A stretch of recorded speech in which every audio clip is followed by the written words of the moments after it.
I knew something was off the second I pulled into my driveway and saw muddy footprints leading straight from my backyard gate.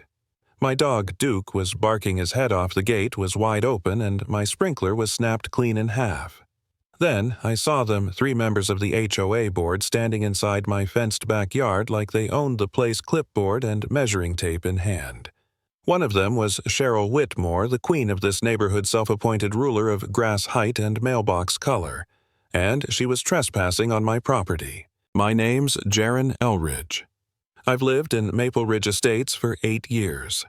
I'm a mechanic, not a lawyer, but I know enough to recognize when someone crosses a line. Cheryl had been after me for months, mostly about nothing. The latest was my tool shed. She said it violated aesthetic uniformity standards. Thing is, I had all the paperwork stamped, signed, approved. But logic doesn't work on people like Cheryl. She thrives on control, not truth. That day, I caught her red-handed in my yard. "Excuse me," I called out loud enough that she jumped.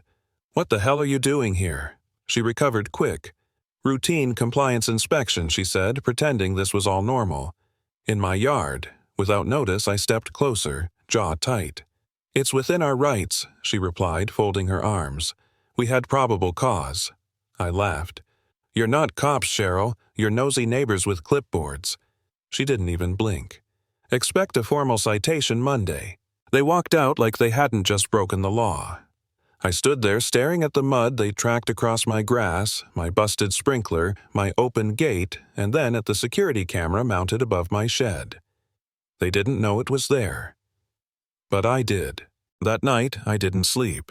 I just sat in my kitchen replaying the footage over and over, each frame stoking my anger. At some point, I stopped being mad and started thinking. I pulled the SD card, made copies on 2 drives, and the next morning I drove straight to my cousin Simone's office. She's a real estate attorney who can quote municipal code like song lyrics. After watching the video, she didn't hesitate. "You're not overreacting," she said. "They had 0 legal authority to enter your yard. That's trespassing, plain and simple. So, what's the play?" I asked. "Police report, then a cease and desist filed through the court. That way it sticks." I nodded. "Let's do it." By noon, it was official. The police report was filed, the footage handed over, and by the end of the week, the court had stamped our cease and desist. The next evening, I watched from my window as a police cruiser stopped in front of Cheryl's house. She opened the door in her pink fleece robe, the officer handed her papers, and she froze. For once, the clipboard queen didn't have anything to say. But Cheryl wasn't the kind to take a lesson. The very next day, I found another notice on my door, a $500 fine for non-compliance. Same shed, same bogus claim. I took it straight to Simone. "They're retaliating," she said, smirking. "Perfect. This proves intent. We'll add it to the case." A few days later, we had our first court hearing. I sat next to Simone while Cheryl strutted in wearing a stiff blazer and fake confidence. The judge, an older woman with silver hair, flipped through the paperwork and looked up. "Mrs. Whitmore, she said you entered this man's property without notice, then fined him after he filed a police report against you." Cheryl opened her mouth, then closed it again. "We believed we were within our rights," she muttered. "Belief," the judge said flatly, "is not the same as legality." She turned to me. "Mr. Elridge, your evidence is clear. I'm issuing a temporary restraining order. They are to stay off your property and cease all citations until further notice." I nodded, but inside I was shaking. Not from fear, from vindication. For once, someone saw through Cheryl's power act. But I was wrong to think that would stop her. 3 days later, a manila envelope appeared in my mailbox. No return address. Inside, 6 blurry photos of my backyard, each one circled in red marker. My compost bin. My garden hose. Even Duke's water bowl. The angles were too close.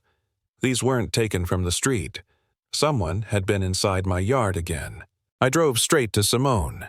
She studied the photos, her face unreadable. "They're trying to build a fake violation trail, but this is harassment. And with the restraining order in place, it's contempt of court. Someone had to be behind my fence to take these," I said quietly. "They're not giving up." "Then we don't either," she said. "Get more cameras." That night, I installed 2 motion-activated cameras, one under the eaves, one along the fence. I didn't expect them to catch anything so soon. But at 4:22 a.m., the motion alert pinged. I opened the feed and froze. A figure in a dark hoodie, flashlight in hand, climbed my fence and crept along the backyard. They stopped right where the compost bin was, the same spot from the photos, clipboard in hand. I called Simone at dawn. "Got them," I said. She didn't even hesitate. "Take it to the police. That's criminal trespass violation of a restraining order and stalking." By noon, the detective handling my case confirmed the intruder was an off-duty property inspector Cheryl had hired, paid in cash. No contract, no paperwork, just her word. They opened a criminal investigation. When the news leaked, it blew up fast. A local reporter called it the Maple Ridge HOA scandal. Neighbors who'd once ignored me now waved when I walked Duke. Cheryl's power was slipping, but she still had her claws. A week later, 2 of her board members, Bill and Lorna, showed up at my door. Bill looked miserable. "Jaren," he said quietly, "we didn't know she was still doing this. We thought it stopped after court." "You were in my yard," I said, keeping my voice level. "You knew what she was capable of." He nodded, ashamed. "We're resigning. We don't want any part of this." When they left, I called Simone. She laughed. "That means the board can't function. They'll have to hold an election." Sure enough, the HOA sent out notices for a special vote. Cheryl was still clinging to her title, claiming she was being persecuted by radical elements.